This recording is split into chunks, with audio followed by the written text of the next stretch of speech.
Bismillahirrahmanirrahim. Memang betul selama 4 bulan yang terakhir kita mengalami penurunan pemasukan, ekonomi neracanya juga menurun. Tapi bukanlah sebelum 4 bulan yang terakhir kita juga mendapatkan banyak sekali rezeki dari Allah Subhanahu wa taala. Itulah yang menjadikan kita bukan hanya bersyukur ketika sebelum pandemi, tapi hendaknya kita itu bersyukur ketika kita mendapatkan ujian. Karena hakikatnya orang yang beriman, mereka itu adalah orang yang tidak pernah kehabisan alasan untuk bersyukur kepada Allah. Semoga kita termasuk orang-orang yang senantiasa mampu bersyukur apapun kondisinya dan apapun keadaannya. Rasulullah Shallallahu Alaihi Wasallam menjadi contoh paling sempurna bahwasanya apapun episode yang beliau hadapi dan beliau lewati, beliau tidak pernah kehabisan materi untuk bersyukur kepada Allah. Makanya kita mampu mendengar bahwasanya Rasulullah ketika mendapati keadaan yang menyenangkan, beliau bersyukur, mengucapkan tahmidnya, Alhamdulillah binikmatihi tatimus sholihah. Segala puji bagi Allah, dengan nikmatnya sempurna amal solih. Itulah zikirnya Nabi ketika dalam kondisi lapang dan bahagia. Tapi ketika Nabi melewati episode yang tidak menyenangkan, Nabi pun juga mengucapkan syukur dengan mengucapkan tahmid walaupun sedikit berubah. Alhamdulillah ala kulli halin. Segala puji bagi Allah dalam setiap kondisi. Berarti itu menerangkan kepada kita Nabi Muhammad adalah seorang Nabi, seorang Rasul yang tidak pernah kehabisan alasan untuk bersyukur kepada Allah. Semoga kita mampu meniti jejak yang disampaikan oleh beliau. Bukan hanya bersyukur ketika lapang, tetapi bersyukur ketika ujian itu pun menjadi satu perkara yang penting. Bukan bahagia yang menjadikan kita bersyukur, tetapi bersyukurlah, pasti kita akan dibahagiakan oleh Allah Subhanahu wa taala. Seluruh saudara-saudaraku yang ada pada majelis Taman Surga kesempatan hari ini, yang tidak mampu saya sebutkan satu persatu tanpa mengurangi rasa takzim dan rasa hormat serta sayang saya semata-mata karena iman dan Allah. Kita pada kesempatan halal bihalal ini akan mencoba untuk menyampaikan dan menjelaskan satu materi yang kiranya bisa bermanfaat bagi saya khususnya sebagai penyampai materi dan semoga bermanfaat bagi semuanya.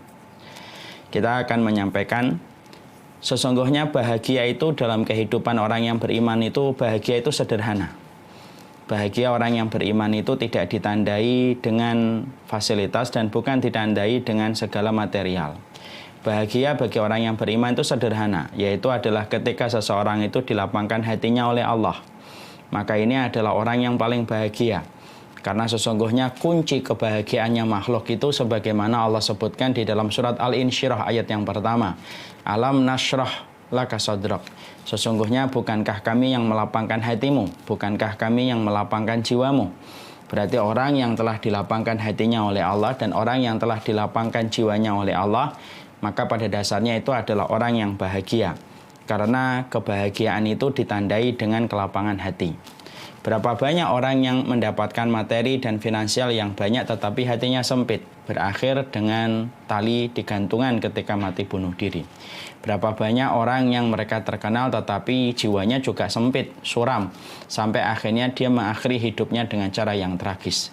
Karena sesungguhnya bukan merek mobil, bukan merek tas, bukan merek handphone yang menjadikan kita tersenyum bahagia pada hati kita, tetapi sesungguhnya kebahagiaan itu adalah ketika ada manusia yang Allah pilih, ada seorang hamba yang Allah pilih dengan kebahagiaan, dan kebahagiaan itu adalah dengan kelapangan hatinya dan kelapangan jiwanya. Bisa jadi dia orang kaya, bisa jadi dia orang biasa. Tapi yang jelas bahagia tidak tampak pada materi dan finansialnya, tetapi kebahagiaan itu nampak pada kelapangan hatinya ketika dia dilapangkan jiwanya oleh Allah Subhanahu wa taala. Maka ketika kita sudah memahami bahagia itu sederhana, yaitu adalah ketika hati kita dilapangkan oleh Allah, bahagia itu identik ketika hati kita sehat. Allah tidak mungkin menjadikan hati seseorang itu dalam kondisi bahagia kecuali hatinya itu sehat. Karena orang yang hatinya sehat itu menjadi sebab primer bagaimana hatinya itu dilapangkan oleh Allah. Bagaimana hati akan dilapangkan kalau hati itu tidak sehat? Makanya kalau kita bertanya, sebab Allah melapangkan hati manusia itu apa yang harus kita lakukan, apa yang harus kita kerjakan? Yaitu adalah memastikan hati kita itu sehat. Kalau hati kita tidak sehat, maka tidak ada sebab yang menjadikan Allah melapangkan hati kita. Kalau hati kita itu adalah hati yang sakit. Makanya ketika hatinya itu sehat, maka hati yang sehat itu merupakan sebab Allah menurunkan sebuah perkara ketika melapangkan hati manusia. Hati manusia itu lapang ketika hati itu adalah sehat. Makanya sampai-sampai para ulama lalu kemudian mengibaratkan hati yang sehat itu selayak jasad dan fisik yang sehat. Makanya kalau kita mendapati sesungguhnya hati itu diserupakan dengan fisik, berarti fisik itu kalau sehat, maka kenikmatan-kenikmatan makanan dan minuman akan mudah dicicipi dan dirasakan. Coba kita perhatikan kalau ada orang ketika fisiknya itu sehat, jasadnya itu sehat, maka yang terasa pada kenikmatan ketika fisiknya dan jasadnya itu sehat itu apa? Dia mampu mencicipi ketoprak, dia mampu mencicipi gado-gado, dia mampu mencicipi bubur ayam dengan kondisi yang lezat. Karena fisiknya itu adalah sehat. Karena fisik yang sehat itu, tanda bahagianya fisik yang sehat itu mampu mencicipi makanan dan minuman dengan lezat. Ternyata sama, para ulama kemudian mengatakan sesungguhnya hati yang sehat itu sama dengan fisik yang sehat.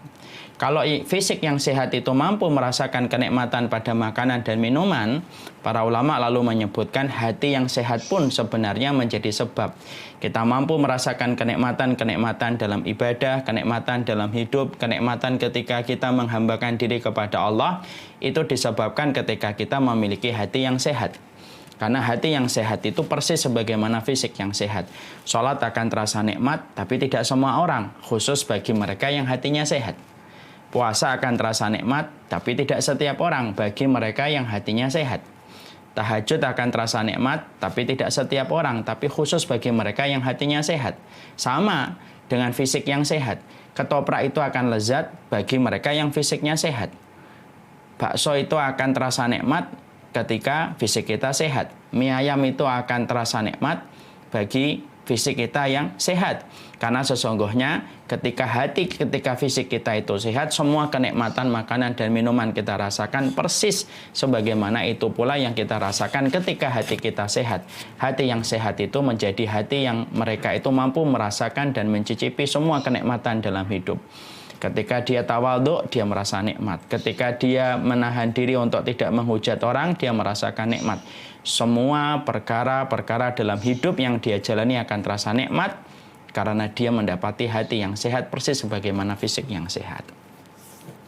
Makanya itulah yang menjadikan kita akhirnya berusaha betul bagaimana setiap orang itu menjaga supaya hatinya itu sehat. Karena hati yang sehat itulah sumber kebahagiaan kita. Kita pernah jumpain ada orang buntung tangannya, buntung kedua kakinya, tapi dia masih bisa tersenyum dan bahagia karena hatinya sehat, walaupun fisiknya dalam kondisi kekurangan. Saya pernah mengenal satu keluarga 4 anaknya dalam kondisi autis. Sampai-sampai keluarganya di dalam rumah itu tidak ada perabotan yang ditaruh di tengah ruangan, karena perabotan disimpan di lemari-lemari yang dikunci dengan gembok. Kenapa? Karena 4 anaknya dalam kondisi hiperaktif ketika dalam kondisi tantrum. Tapi ibunya dalam kondisi tetap bahagia walaupun mendapati 4 anaknya dilahirkan dan ditakdirkan dalam kondisi autis. Kenapa? Banyak orang yang ujiannya berat tapi terasa mereka itu tetap bahagia. Senyuman masih tersimpul di wajah mereka dan mereka ringan menjalani kehidupan ini karena hati mereka yang sehat. Hati yang sehat itulah hati yang mampu merasakan dan mencicipi semua kenikmatan dalam hidup persis sebagaimana fisik dan jasad yang sehat itu yang mudah merasakan mencicipi semua kenikmatan makanan dan minuman. Makanya yang kita khawatirkan bukan hanya zina, yang kita khawatirkan bukan hanya khamr, yang kita khawatirkan bukan hanya judi, tapi yang kita khawatirkan itu kalau kita mendapatkan musibah yang tidak terasa. Musibah yang terasa banyak, musibah yang terasa meletusnya gunung, musibah yang terasa banjir bandang, musibah yang terasa yaitu tanah longsor. Tapi yang kita khawatirkan itu adalah musibah yang tidak terasa. Apa musibah yang tidak terasa? Musibah yang tidak terasa itu tidak sebagaimana letusan gunung, tidak sebagaimana luapan air banjir bandang. Tapi termasuk salah satu musibah yang tidak terasa, orang itu memiliki hati yang sakit, dan dia tidak merasa ketika hatinya itu sakit, dia tidak akan pernah merasakan kenikmatan pada hidupnya. Akhirnya, orang kalau sudah tidak merasakan kenikmatan pada hidupnya, apa yang terjadi? Sholatnya tidak terasa, kemudian tahajudnya tidak terasa, penghambaannya pun tidak terasa. Karena apa? Hati yang sehat itu menjadikan hambar semua kehidupan ini. Walaupun dia memiliki barang-barang branded, walaupun dia memiliki barang yang mahal, maka itu hanyalah tampilan di luar. Tetapi tampilan pada hatinya, dia akan merasa kesedihan di balik semua tampilan glamor yang dia miliki. Karena apa? Karena musibah itu cukuplah ketika seseorang itu diberikan di dalam hatinya itu hati yang sakit. Nah, inilah yang kita khawatirkan. Kadang-kadang kita mencela orang yang berzina, kadang-kadang kita mencela orang yang membuka aurat, kadang-kadang kita mencela orang yang minum khamar, tapi tanpa kita sadari ketika kita mencela itu, kita pun mendapatkan musibah. Hati kita yang sakit, hati yang sakit itu menjadikan kebahagiaan itu jauh. Persis sebagaimana fisik yang sakit. Kalau fisik sudah sakit, mobil semahal apapun tidak terasa nikmat. Kalau fisik sudah sakit, rumah semewah apapun terasa tidak ada harganya. Kenapa? Karena sesungguhnya fisik yang sehat itu menghambarkan semua fasilitas yang kita miliki sama. Hati yang sakit itu menghambarkan semua perkara dalam kehidupan kita menjadi manusia. Akhirnya kita tidak tahu apa yang harus dilakukan ketika hati kita dalam kondisi hati yang sakit. Masya Allah, na'udzubillahi min dzalik. Musibah yang tidak terasa itu bukan letupan gunung, bukan pula banjir bandang, bukan pula tanah longsor. Tapi musibah yang besar itu adalah ketika hati kita diberikan hati yang sakit, sampai akhirnya tidak terasa kenikmatan dalam hidup. Maka setelah kita mengetahui ternyata hati yang sakit itu parah, dan ini termasuk salah satu musibah yang tidak terasa yang harus kita hindari dalam kehidupan kita, supaya betul-betul hati ini mampu kita nafikan, mampu kita kondisikan kembali supaya hati kita itu sehat kembali. Sebagaimana fisik ketika sakit kita berupaya bagaimana menjadikan fisik kita itu sehat kembali, maka tahukah kita tanpa kita sadari menyembuhkan hati yang sakit itu persis sebagaimana menyembuhkan fisik yang sakit. Itu kata Imam Ibnu Qayyim. Jadi kata Imam Ibnu Qayyim, hati dan fisik itu memiliki keserupaan. Keserupaannya apa? Keserupaannya adalah ketika hati manusia itu dalam kondisi dia sakit, hati manusia ketika sakit, cara mengobati hati yang sakit itu ternyata sama dengan mengobati fisik yang sakit. Cuma beberapa hal yang harus dilakukan itu berbeda. Tapi secara global, mengobati hati yang sakit itu sama dengan mengobati fisik yang sakit. Nah, sekarang kita ngobrol dulu sebentar. Kalau fisik kita sakit, apa yang biasanya akan dilakukan seseorang ketika dia datang ke dokter? Orang misalkan ketika dia terdiagnosa kena tipes. Datanglah dia ke dokter ketika badannya panas, perutnya mual, tidak bisa makan, semua terasa pahit. Walaupun itu manis sekalipun, es teh yang manis 3 sendok gula pun di dalam 1 gelas pun akan terasa pahit bagi orang yang sedang sakit tipes. Ketika dia datang ke dokter, minimal dokter itu akan memberikan 3 langkah kepada orang ketika dalam kondisi dia itu sakit. Apa yang dilakukan dokter ketika orang terdiagnosa dengan sakit tipes? Pertama, sang dokter akan memberikan wejangan. Pertama kali adalah bagaimana dia harus beristirahat. Kan? Beristirahat. Bapak harus istirahat. Minimal 7 hari, minimal 10 hari. Karena ini tipes, ini sudah 3 kali kambuh. Bapak harus 3 hari ketika beristirahat. Setelah kemudian memberikan wejangan untuk beristirahat, maka sang dokter kemudian yang kedua, Bapak harus meninggalkan pantangan. Karena Bapak penyakitnya tipes, maka Bapak tidak boleh makan pedas, tidak boleh makan masam. Ya, tolong jangan terlalu banyak pikiran. Pedas, masam, banyak pikiran dihilangkan dulu.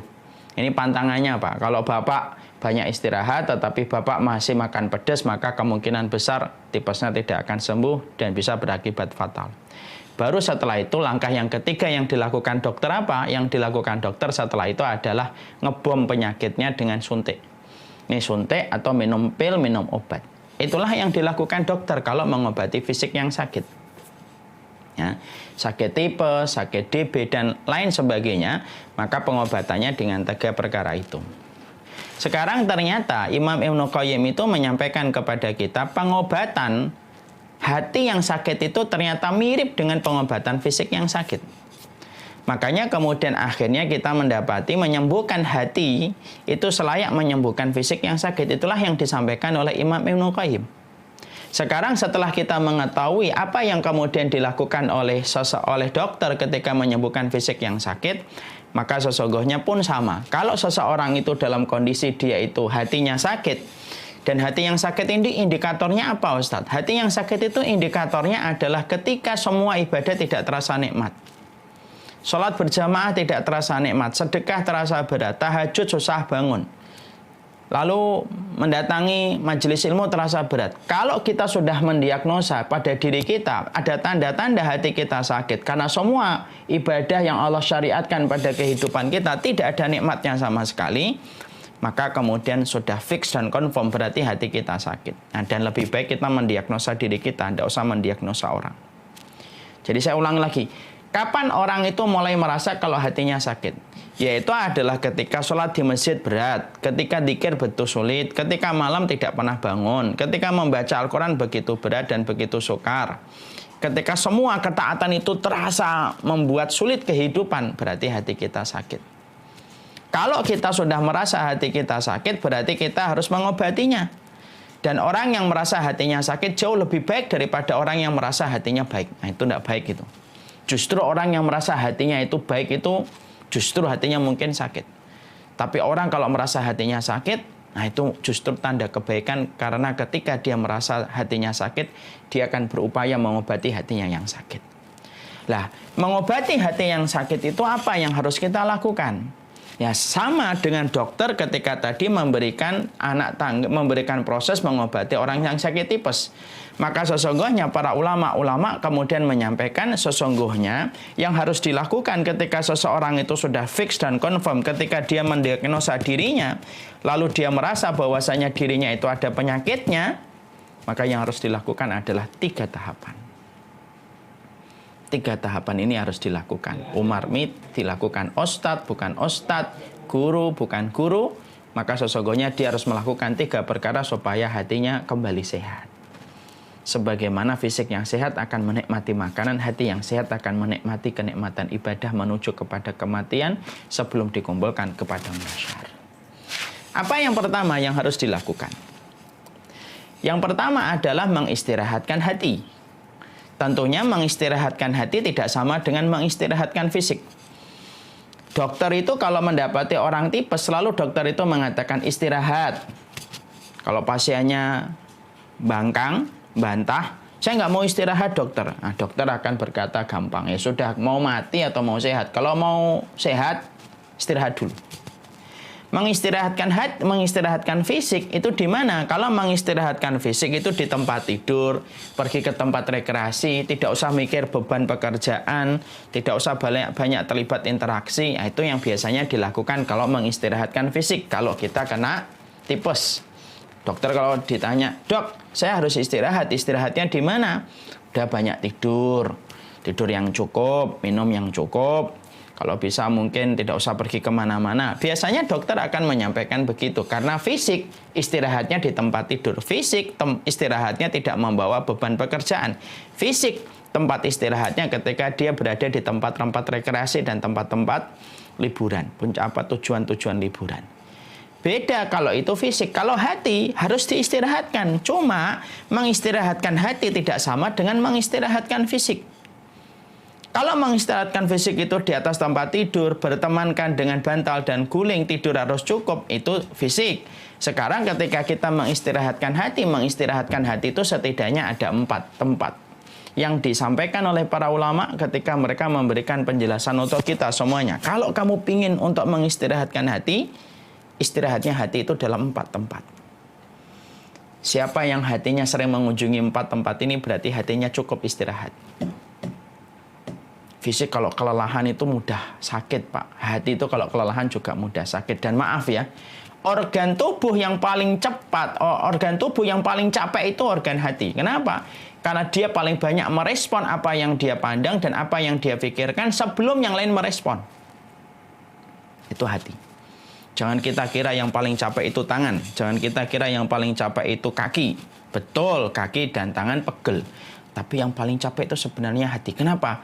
Kalau kita ngelihat sesuatu, sebelum tangan kita berbuat dan kaki kita berbuat, yang sudah memproses apa yang kita lihat itu hati. Suka, tidak suka, benci, tidak benci, itu hati dulu. mendengar sesuatu, yang merespon pertama kali itu hati. Makanya organ tubuh yang paling cepat capek, organ tubuh yang paling cepat letih itu hati kita. Ketika kita memahami bahwasanya yang paling capek, paling letih dalam kondisi hati kita itu adalah hati kita, maka kita butuh tempat istirahat. Tempat istirahatnya hati bukan di atas bantal, bukan di atas kasur. Tempat istirahatnya hati bukan di tempat-tempat hiburan. Istirahatnya hati bukan di tempat-tempat wisata, tapi istirahatnya hati pada 4. Siapapun yang sering mengunjungi 4 tempat ini berarti hatinya paling banyak istirahat. Nah sekarang, di mana tempat istirahatnya hati ketika kita sudah mulai hati kita dalam kondisi kelelahan, keletihan? Yang pertama, majelis ilmu. Mendatangi majelis ilmu itu, Pak, itu merupakan salah satu perkara untuk mengistirahatkan hati kita. Coba kita bayangkan dan kita asumsikan diri kita kalau duduk di majelis ilmu. Kalau kita duduk di majelis ilmu, kita tidak terpikir macam-macam. Mungkin merek mobil yang akan kita beli, mungkin merek handphone yang akan kita beli. Biasanya kalau kita sudah duduk di majelis ilmu, maka semua bayangan-bayangan itu akan pergi sebentar. Karena pikiran kita akan tertuju kepada nasihat yang disampaikan Allah dan Rasulnya. Dan ketika kita duduk semacam ini, yang kita pikirkan itu adalah kondisi hati kita. Makanya berapa banyak orang yang di majelis ilmu yang asalnya tidak mampu meneteskan air mata, dia meneteskan air mata.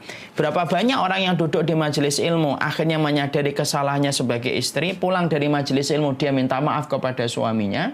Dan berapa banyak orang yang duduk di majelis ilmu ketika pulang dia minta maaf kepada istrinya. Dan berapa banyak orang yang duduk di majelis ilmu akhirnya dia itu minta maaf kepada ibu dan bapaknya. Kenapa? Karena sejatinya dan hakikatnya disitulah kita paham. Istirahatnya hati itu di majelis ilmu. Pernah nggak orang duduk di majelis ilmu mikir sesuatu yang seronok, mesum? Tidak ada. Tidak ada. Pernah ada orang yang duduk di majelis ilmu kemudian dia bayangin istana yang pengen dia bangun? Tidak ada. Dan berapa banyak orang yang duduk di majelis ilmu yang asalnya dia berada di dalam sebuah hal tamak kepada sesuatu, duduknya dia di majelis ilmu, ketamakan itu luruh bersama dengan kata-kata yang dia dengarkan nasihatnya Allah dan Rasulnya. Nah itulah yang menjadikan kita harus mengerti. Kebaikan hidup manusia itu tergantung erat dengan proses terikatnya dia kepada taman surga, yaitu adalah majelis ilmu. Makanya Bapak dan Ibu pasti bisa membedakan. Orang yang sering datang ke kajian dan orang yang tidak pernah datang ke kajian itu kualitasnya tidak pernah sama. Jadi ini kadang-kadang kenalan sama orang, nggak ngerti ya. Tapi beda aja kalau saya merasakan. Orang ini sering datang ke kajian, orang ini mungkin jarang ke kajian. Bukan bermaksud kita merendahkan, enggak. Tapi atmosfer yang kita temukan itu berbeda banget. Makanya sampai Allah berfirman, Kul hal yastawil ladina ya'lamuna wal ladina la ya'lamun. Apakah sama orang yang tahu dengan orang yang tidak tahu? Tidak pernah sama. Makanya sampai kemudian karena Allah tahu bahwasanya taman ilmu itu berisi dengan kebaikan, sampai Allah menyuruh Nabi Muhammad untuk menamakan majelis ilmu taman surga. Kenapa kok disebut dengan Riyadul Jannah? Kenapa kok taman ilmu disebut dengan taman surga? Karena surga itu identik dengan ilmu sebagaimana ikan identik dengan airnya. Makanya Masya Allah ya, orang kalau tidak pernah datang ke kajian itu, Masya Allah, kalau memang tidak pernah datang ke kajian, hidupnya itu tidak ngerti kemana arah kompasnya harus diarahkan. Sehingga kalau orang tidak pernah datang ke kajian itu, mungkin kesalahan dalam hidupnya tidak akan pernah ada yang bisa mengkoreksi. Kenapa? Karena dia merasa bahwasanya hidupnya sudah baik-baik saja. Terlebih lagi ketika kita merasa bahwasanya Islam itu cuma sholat, puasa, zakat, ditutup haji dan umrah. Sampai akhirnya kita tidak butuh ilmu lagi untuk belajar. Salah.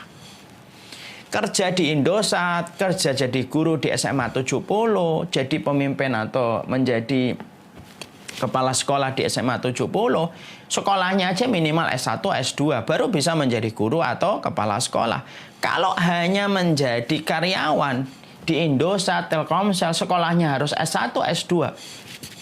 Apakah kita bisa membayangkan bahwasanya surga kualitasnya lebih rendah daripada kantor Indosat dan Telkomsel? Sampai tidak butuh ilmu, padahal kerja di Telkomsel butuh perangkat ilmu. Minimal S1 baru bisa duduk di belakang meja untuk mendapatkan gaji dari kantor besar yang bernama Telkomsel. Lalu apakah kita mengira surga itu tidak butuh ilmu sebagaimana di dunia aja butuh ilmu? Berarti kita kurang paham tentang agama ini. Makanya orang yang datang ke kajian itu pasti tampak berubah. Berapa banyak istri yang dia bersyukur ketika suaminya datang ke kajian? Berapa banyak seorang suami yang senang sujud syukur ketika mendapati istrinya datang ke kajian? Kenapa?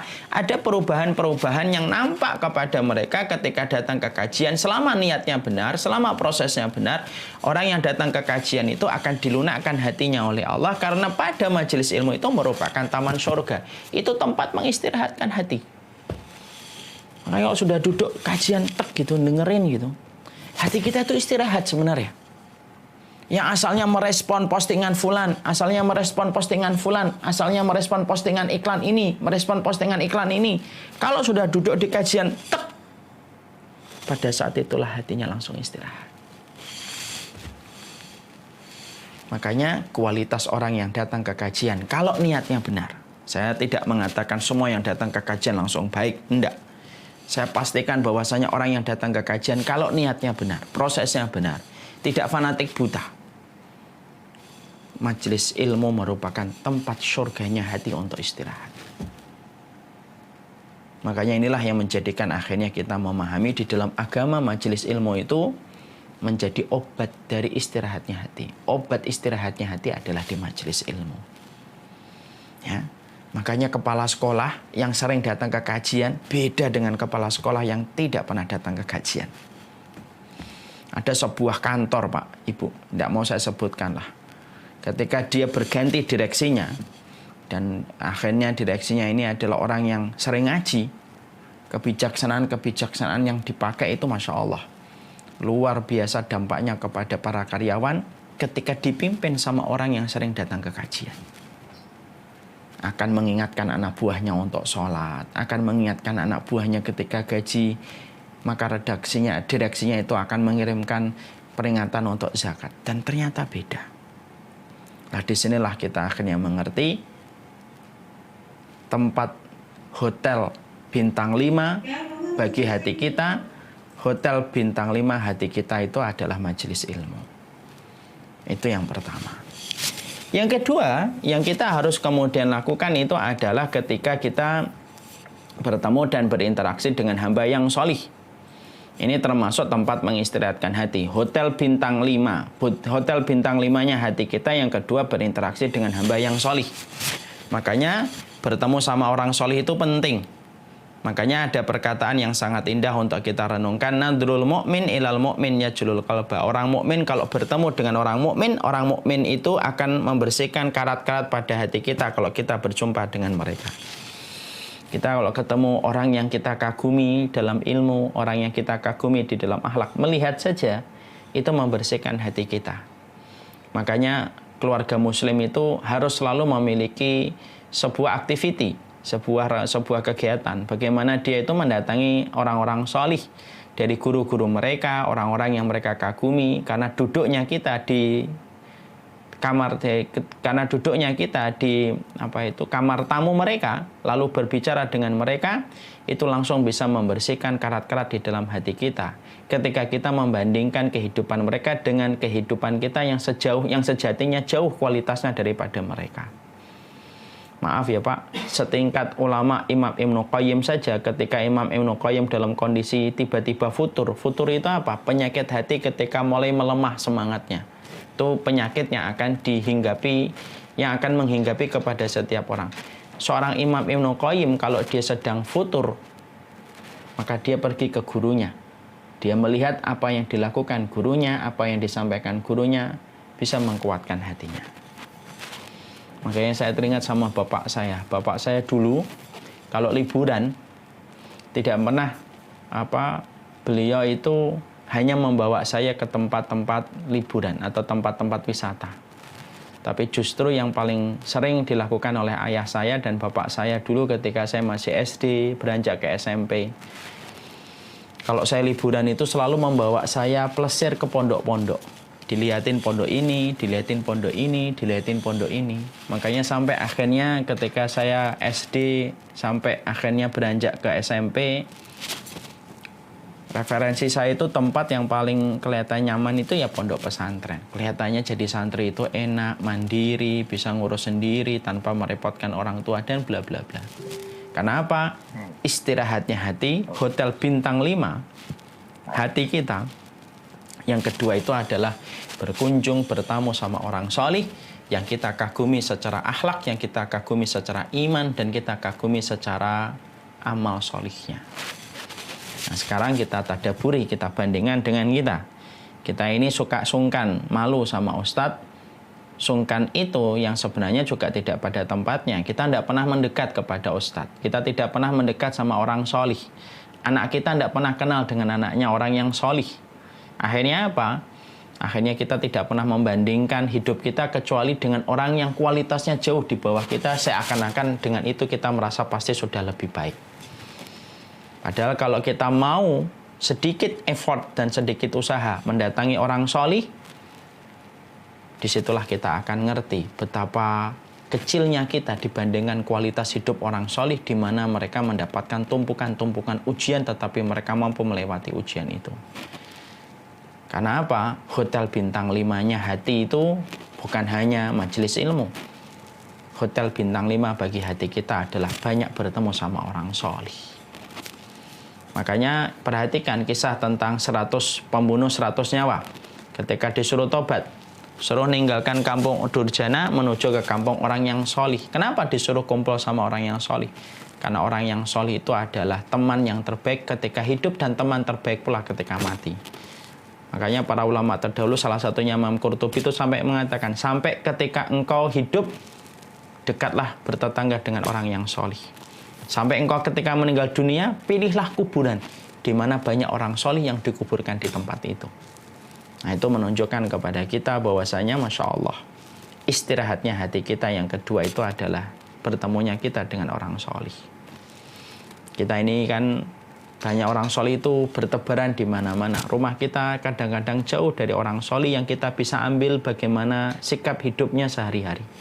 Maka beruntung kalau di antara kita ada yang dekat dengan orang solih, di mana sikap hidupnya mampu dia lihat langsung dari orang yang solih itu untuk membersihkan hatinya.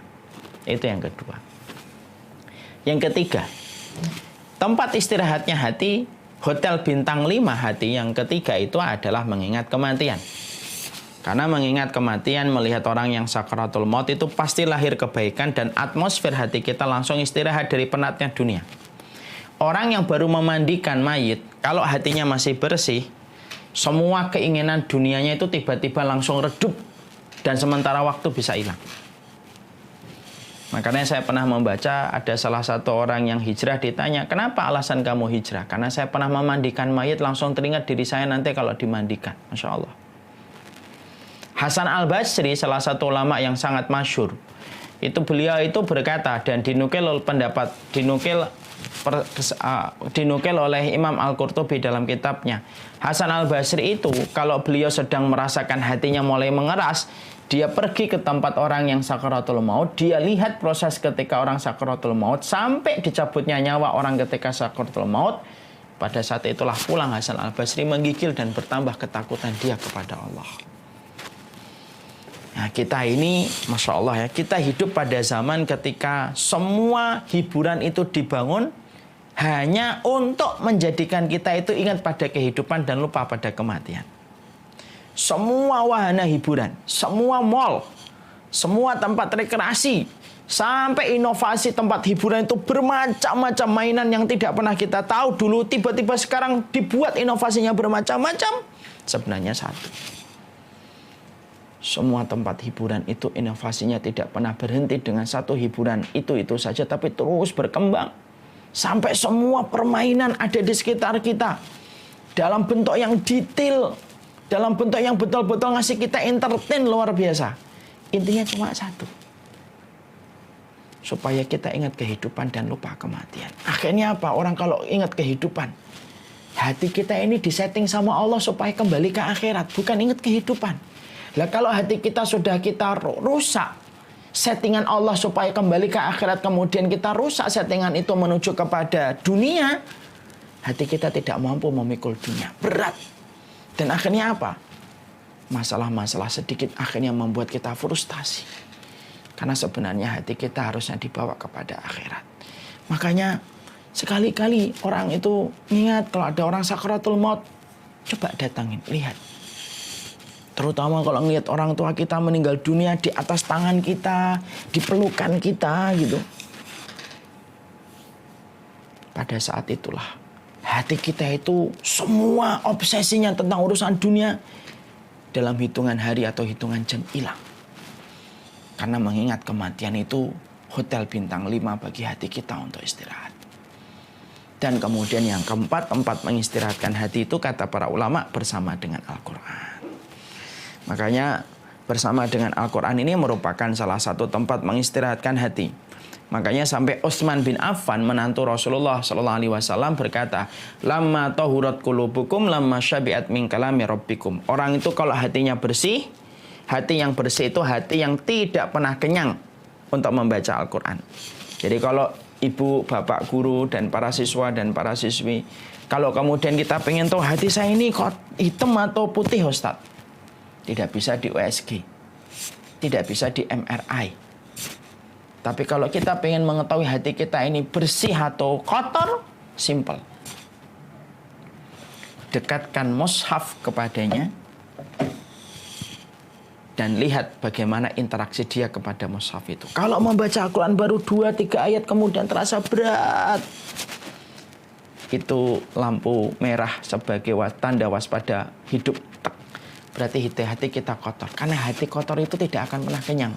Karena hati yang kotor itu tidak akan pernah mampu bersama Al-Quran lama. Tapi kalau seseorang, sampai kita ngeliat ada satu siswa, istirahatnya pun megang mushaf, berarti perhatikan, orang itu hatinya bersih. Sampai dia mampu melama-lamakan duduknya, bertemankan dengan Al-Quran.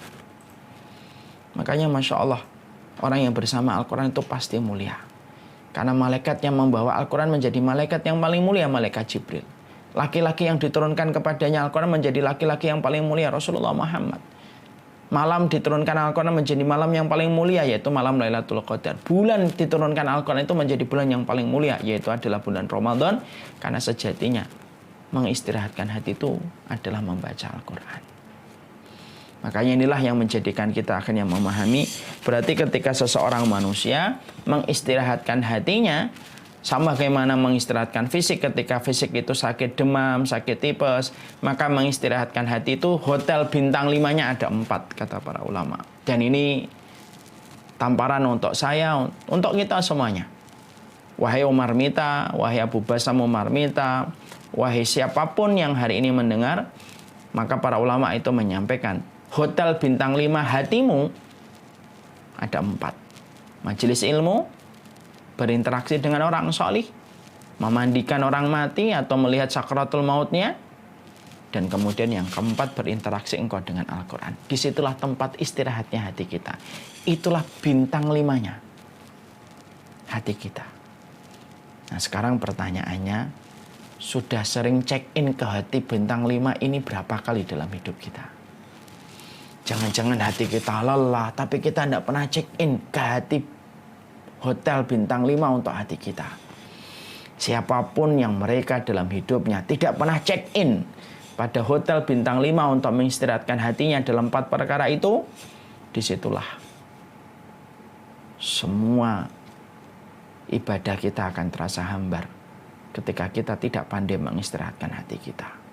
Sama dengan fisik yang sakit, kelelahan, nikmatnya mie ayam terasa hambar, nikmatnya nasi goreng terasa hambar, nikmatnya soto akan terasa hambar. Bukan karena sotonya, ayamnya, nasi gorengnya tidak enak, tapi karena lidahnya yang pahit ketika hatinya, ketika fisiknya itu sakit. Dan itulah yang kita khawatirkan. Kita terkadang peduli dengan fisik yang sakit, tapi tak peduli dengan hati yang sakit. Itu yang pertama. Yang kedua, yang dilakukan dokter setelah memberikan perintah kepada kita supaya kita mengistirahatkan hati kita, fisik kita, sebagaimana kita harus mengistirahatkan hati kita. Yang dilakukan dokter kalau kita mendapati penyakit itu apa? Dokter menyuruh kita meninggalkan pantangan. Yang kedua itu meninggalkan pantangan. Dokter akan berkata, sakit apa Pak? Leher saya kenceng dok. Ya sudah, ini mungkin kolesterolnya naik. Jangan makan yang bersantan ya Pak, kurangin makanan-makanan daging yang sifatnya diawetkan, tinggalkan jeroan, dan lain-lain sebagainya. Kalau kemudian ada pasien ketika dia itu menolak yang disampaikan dokter, saya tidak mau dok, saya suka sekali dengan santan, saya suka sekali dengan jeroan. Maka sang dokter berkata, Pak, kamu itu nggak akan sembuh Pak. Kalau kamu banyak istirahat tapi kamu tidak meninggalkan pantangan. Istirahat itu disambung yang kedua, tinggalin pantangannya Pak. Sudah tahu kolesterolnya naik ya jangan makan santan. Sudah tahu kolesterolnya naik itu jangan makan jeroan. Sama. Yang kedua ini kalau kita tarik pada pengobatan hati pun sama. Kalau yang pertama mengistirahatkan hati pada hotel bintang 5 pada 4 tempat yang tadi kita sebutkan, sekarang yang kedua mengistirahatkan hati cukup? Tidak cukup. Dilanjutkan dengan yang kedua. Yang kedua itu apa? Ninggalkan pantangan, ninggalin dosa. Karena sesungguhnya dosa itu berpotensi untuk menjadikan hati kita sakit. Sebagaimana tubuh kita, kalau terus-terusan mendapatkan makanan yang tidak sehat untuk dirinya, lama-lama tubuh kita akan capek untuk meresponnya, capek untuk mengolah makanan tersebut. Akhirnya apa? Penumpukan penyakit terjadi ketika kita sudah dalam kondisi salah ketika memilih menu. Makanya harus ditinggalkan pantangan itu. Maka sama, sesungguhnya ketika kita ingin meninggalkan, kalau kita ingin hati kita itu sehat, tinggalkan pantangannya. Lah pantangan hati itu apa? Dosa-dosa yang Allah benci dan Allah murkai dalam kehidupan kita itu adalah pantangan hati. Orang kalau ingin merasakan nikmatnya bersuami istri, ya jangan zina. Karena zina itu akan menghilangkan kenikmatan ketika kamu berinteraksi dan berhubungan dengan istrimu atau suamimu. Ini ada kisah nyata ya. Ini orangnya sih insya Allah sudah bertobat, tapi kita ambil ibrah saja. Ada seorang suami tidak bisa mencampuri istrinya. Singkat ceritanya ketika dibedah kasus, kenapa dia tidak bisa mencampuri istrinya padahal masih muda dan lain-lain sebagainya. Ternyata terungkap. Ternyata suaminya itu berzina. Kalau sama perempuan lain bisa, sama istrinya tidak bisa. Masya Allah, naudzubillah min dzalik. Ketika sang suami ini pengen sekali untuk sembuh, yang kita katakan kepadanya apa? Simple, tinggalkan dosa. Karena dosa itu berpotensi untuk menjadikan hati kita sakit. Pandangan kita kepada yang tidak halal untuk kita terus-terusan itu akan mengambil kenikmatan kita pada yang halal. Makanya sampai ada ulama ditanya, kenapa saya tidak bisa bangun ketika waktu malam? Para ulama itu menjawabnya singkat dan sederhana. Maksiat di waktu siang yang menyebabkan engkau sulit bangun di waktu malam.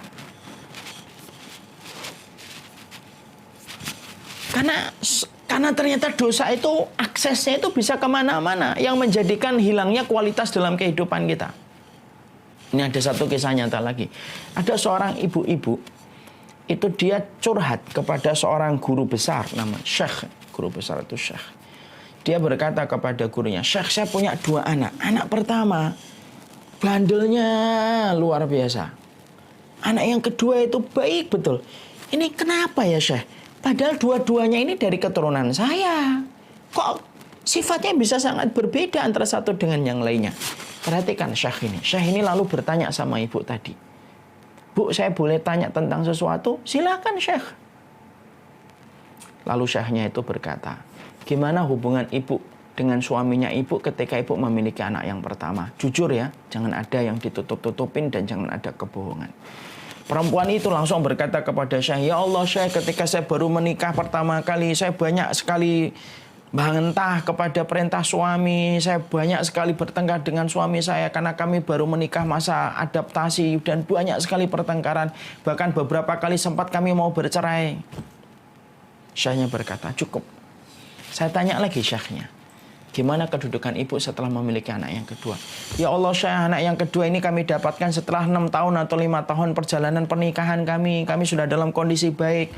Anak sudah mulai ngaji. Saya sudah mulai taat kepada guru, taat kepada suami saya. Akhirnya saya hamil anak yang kedua. Lalu Syekhnya itu langsung berkata, ibu, dosanya ibu kepada suami berakibat kepada anak. Ridhonya suami kepada ibu berakibat kepada anak. Masya Allah. Di situ akhirnya kita menjumpai berarti yang kedua, orang yang ingin untuk hatinya sembuh itu, mereka itu harus meninggalkan pantangan. Semua dosa itu pantangan. Kalau kita sholatnya tidak khusyuk, mungkin kita sering sekali melihat acara infotainment yang sifatnya itu hanya untuk menjatuhkan kehormatan orang. Ngakses Instagram, Facebook yang sifatnya itu ngibahin kehidupan dan kehormatannya orang. Akhirnya apa? Ketika Allahu Akbar itu tidak mampu kita rasakan pada hati kita dan jiwa kita. Kenapa? Karena terlalu banyak interaksi mata kita dan telinga kita pada sesuatu yang haram. Orang yang menikmati khamar tidak akan pernah menikmati minum madu. Orang yang menikmati chattingan dia dengan perempuan yang bukan mahramnya, yang tidak halal, dia tidak akan menikmati ngobrolnya dia dengan istrinya ataupun dengan anaknya. Kenapa? Bagi dia yang indah itu kalau ngobrol dengan sesuatu, dengan orang yang sebenarnya tidak halal untuknya. Semua dosa itu menghambarkan semua kenikmatan pada sesuatu yang halal. Makanya kalau semakin banyak kita ngerasain kok semakin nggak nikmat ya hidup saya. Padahal saya bisa membeli barang branded, saya bisa membeli barang bermerek, saya bisa membeli apapun yang saya mau. Tapi kenapa kok hati saya semakin sempit? Simpel dan sederhana. Kemaksiatan itu menggerus kenikmatan pada ketaatan dan ibadah kita. Jadi jangan tertipu dengan pandangan fisik yang kita lihat kepada seseorang ketika bermaksiat dia ketawa-ketawa. Sekarang orang depresi itu banyak yang ketawa. Kenapa? Depresi sekarang tidak punya pola wajah dan ekspresi mimik. Itu kata para psikolog. Bisa jadi orangnya ketawa, tapi yang jelas kita yakin kalau kita ketawa pada kemaksiatan ada harga yang harus dibayar. Kenikmatan yang halal akan menyingkir bersama dengan datangnya kenikmatan pada yang haram. Maaf ya, orang yang masih suka denger musik terus-terusan gitu, Quran susah dia nikmatin. Orang yang suka dengerin majelis ghibah nggak akan nikmati ya dia duduk di majelis ilmu. Dan itu yang kedua. Kemudian yang terakhir, dokter akan kemudian setelah dokter itu menyarankan kita untuk istirahat, menyarankan kita meninggalkan pantangan. Apa yang dilakukan dokter kalau mengobati fisik kita yang sakit? Dokter itu yang ketiga ngebom penyakitnya. Ngebom itu ada dua, suntik atau dengan pil, obat. Sama hati kita kalau sakit itu yang ketiga, yaitu adalah bagaimana kita menuntaskannya, yaitu dengan tobat. Tobat itu kayak suntikan. Tobat itu sebagaimana obat dengan kadar-kadar yang telah ditentukan untuk menyembuhkan. Makanya orang yang tobat itu kalau tobatnya membuka pintu langit, Allah hadirkan kenikmatan. Saya itu pernah kagum, Bapak dan Ibu, kepada orang yang pernah bertanya sama saya di majelis ilmu Lebak Bulus. Saya menyampaikan materi, pertanyaan dikumpulkan dalam bentuk kertas. Ada salah satu pertanyaan itu yang sampai ke meja saya ketika saya akan menjawab, membuat saya tertegun. Dan saya harus berhenti beberapa menit ketika meresapi kertas tersebut. Apa yang saya dapati dalam kertas tersebut itu? Yang saya dapati dalam kertas itu adalah ada seseorang yang bertanya, Ustadz, saya dulu pengedar narkoba, saya juga pernah membunuh, saya berzina sudah tidak terhitung, saya pernah menampar orang tua saya. Semua hukuman sudah saya jalani dan saya sekarang pengen kembali sama Allah. Yang sering terjadi ketika saya kembali sama Allah ini, Ustadz, saya kalau mendengarkan majelis ilmu baru sebentar menetes air mata saya.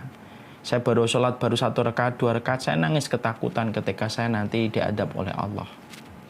Apakah tangisan saya ini wajar tidak, Ustaz? Masya Allah. Saya itu mendapati itu langsung tertegun saya. Kenapa saya tertegun? Tobat itu bisa membuat hati yang keras itu melembut dengan tetesan air mata. Saya itu malah iri sama beliau. Kenapa iri? Air mata yang jatuh karena takut kepada Allah termasuk air mata yang tidak akan mampu disentuh oleh api neraka. Berapa banyak orang yang taubat mudah menangis di waktu malam. Berapa banyak orang yang taubat sholatnya lebih lama daripada anak pesantren.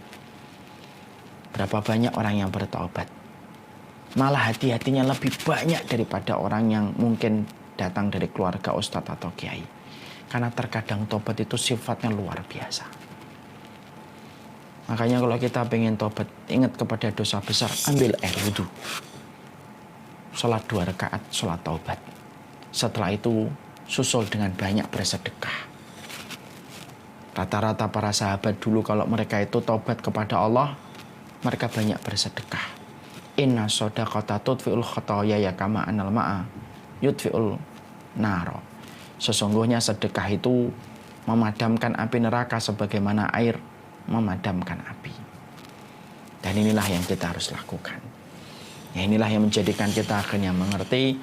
Semoga momentum silaturahmi atau silatul ukhuwah pada kesempatan hari ini adalah momentum kita untuk berevaluasi dan bermuhasabah. Karena bulan Syawal, bulan Dzulqa'dah itu bulan yang paling tepat kita untuk mengevaluasi diri kita. Tidak perlu kita mengevaluasi orang lain, tapi mengevaluasi diri kita. Apakah saya ini hatinya sehat ataukah hatinya itu sakit? Mengakui hati yang sakit itu jauh lebih mulia daripada mengakui hati kita baik. Dan kalau kita mengakui bahwasanya hati kita sakit, mengobati hati yang sakit itu persis sebagaimana dokter ketika mengobati fisik yang sakit. Satu, istirahatkan hati kita. Hati kita harus check in kepada hotel berbintang 5 untuk hati kita. Apa itu hotel berbintang 5? Majelis ilmu, bertemu sama orang solih, memandikan mayit atau melihat orang sakaratul maut ketika ingat kematian. Dan yang keempat itu adalah bersama Al-Quran. Ini adalah hotel bintang 5, tempat mengistirahatkan hati kita. Yang kedua, tinggalkan pantangan. Dosa-dosa apa yang kita lakukan dan hanya kita yang tahu karena kita adalah orang yang selalu menyembunyikan dosa dan kemaksiatan kita. Pastikan kita tinggalkan dosa itu karena dosa itulah yang menghambarkan nikmat pada ibadah kita. Dan yang terakhir, pastikan kita menuntaskan seluruh penyakit kita dengan tobat, karena tobat itu selayak suntikan pada fisik yang sakit. Tobat itu selayak obat pil pada hati yang sakit. Dan disitulah kita akan mendapatkan keberkahan dalam setiap urusan kita. Semoga yang menyampaikan adalah orang yang paling mampu untuk menjaga hatinya dan menyembuhkan hatinya. Dan semoga Bapak dan Ibu guru dan semua alumni dan para siswa yang hadir pada kesempatan hari ini, jadilah guru dengan hati yang selalu terjaga dari penyakitnya. Jadilah murid yang selalu menjaga hatinya dari segala macam penyakitnya. Kalau gurunya sudah terjaga hatinya dari penyakit, maka kesolihan guru dan kesolihan seorang ibu guru itulah yang akan membentuk generasi yang tidak akan bisa dibentuk kecuali adalah orang solih yang membentuknya. Kalau seorang siswa hatinya sudah terjaga, setiap ilmu apapun yang akan dia pelajari itu berkah. Walaupun itu fisika, walaupun itu kimia, maka itu akan menjadi berkah karena dipelajari sama orang yang dekat dengan Allah. Semoga kita termasuk orang yang mampu menjaga investasi terbesar pada kehidupan kita. Investasi itu bukan mobil, investasi itu bukan merek handphone kita, tapi investasi terbaik pada kehidupan kita adalah hati kita. Wallahu a'lam bishawab. Ini yang dapat saya sampaikan dalam pertemuan hari ini. Semoga Allah selalu menjaga hati kita. Allahumma ati nafsi taqwaha wa zakkiha anta khairu man zakkaha anta maulana anta maulaha wa anta khairu waliyuha wa maulaha. Wallahu a'lam bishawab. Saya serahkan kembali kepada Mas Fadil. Fatah.